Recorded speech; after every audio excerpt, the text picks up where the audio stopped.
Hai anak-anak hebat, Assalamualaikum warahmatullahi wabarakatuh. Apa kabar semua? Semoga selalu dalam keadaan sehat dan baik ya, amin.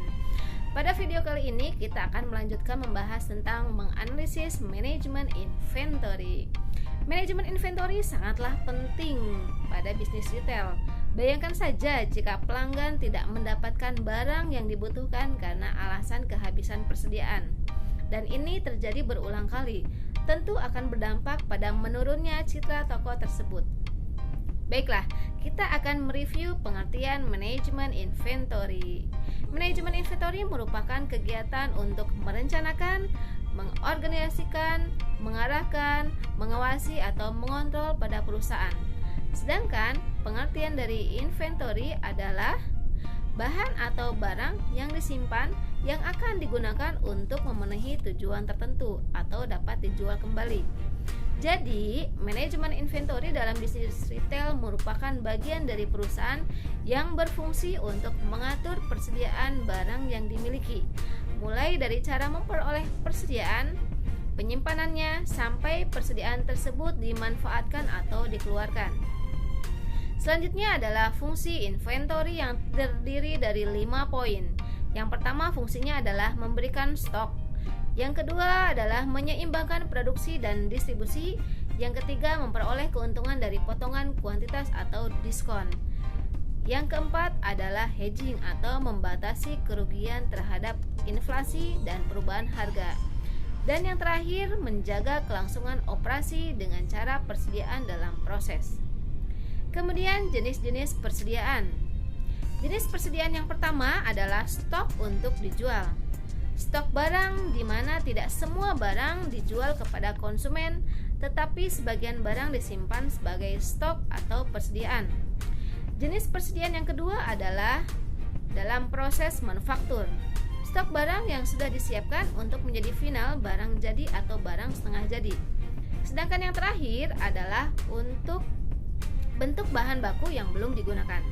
Selanjutnya yaitu biaya persediaan adalah biaya yang muncul akibat adanya pengadaan, persediaan, penyimpanan hingga persediaan tersebut keluar, dijual atau digunakan perusahaan. Yang pertama biaya penyimpanan. Biaya penyimpanan adalah biaya yang terdiri atas biaya-biaya yang bervariasi secara langsung dengan kuantitas persediaan. Yang kedua, biaya pemesanan atau pembelian. Yang termasuk di dalam biaya ini adalah antara lain meliputi sebagai berikut: pemrosesan pesanan dan ekspedisi, biaya telepon, pengeluaran surat, menyurat, biaya pengepakan dan penimbangan, biaya pengiriman ke gudang dan lain sebagainya. Kemudian biaya kehabisan atau kekurangan bahan adalah biaya yang timbul jika persediaan tidak mencukupi adanya permintaan bahan. Yang ketiga, biaya persiapan. Dalam hal ini terjadi jika bahan-bahan tidak dibeli namun diproduksi sendiri dalam pabrik perusahaan. Perusahaan menghadapi biaya penyiapan guna memproduksi komponen tertentu. Selanjutnya yaitu pendekatan manajemen inventory. Yang pertama, economic order quantity, yaitu sejumlah pemesanan yang paling ekonomis, yaitu jumlah pembelian barang yang dapat meminimumkan jumlah biaya pemeliharaan barang di gudang dan biaya pemesanan setiap tahun. Yang kedua, metode periodic review. Dalam pendekatan ini dilakukan pemesanan dengan interval waktu sama. Ketiga, material requirement planning. Dalam MRP, pembelian barang yang dibutuhkan direncanakan untuk membuat produk yang terdiri dari beberapa komponen atau dikenal dengan sistem assembling. Tujuannya adalah untuk menjamin tersedianya material item, komponen dalam produksi, serta produk jadi. Tujuan kedua adalah untuk menjaga tingkat persediaan seminim mungkin, serta untuk merencanakan aktivitas pengiriman, penjadwalan, dan pembelian material. Yang terakhir kita bahas yaitu laporan manajemen persediaan. Laporan manajemen persediaan terdiri atas pertama, daftar stok dasar. Daftar stok dasar menjelaskan tiap SKU dan merangkum bagaimana posisinya dalam gudang.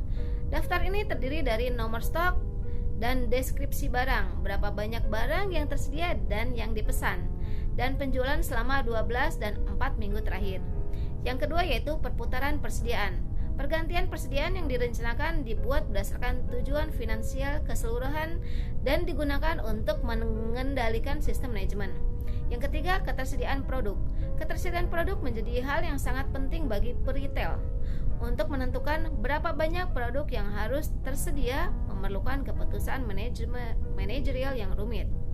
Selanjutnya, stok cadangan. Stok cadangan atau backup stok adalah stok yang digunakan untuk berjaga-jaga jika terjadi kehabisan stok yang dikarenakan permintaan melebihi jumlah yang diperkirakan atau ketika sebuah barang tertunda kedatangannya. Peramalan. Salah satu teknik untuk meramalkan penjualan adalah dengan smoothing eksponensial, penghalusan eksponen, di mana penjualan di periode waktu yang lalu diberi bobot untuk meramalkan penjualan di periode mendatang. Selanjutnya, titik pemesanan merupakan jumlah minimum barang yang harus tersedia. Next, jumlah yang dipesan merupakan selisih antara jumlah barang yang tersedia dengan titik pemesanan. Demikian pembahasan kita kali ini, semoga bermanfaat. Salam 3S, smart, strong, solid. Wassalamualaikum warahmatullahi wabarakatuh.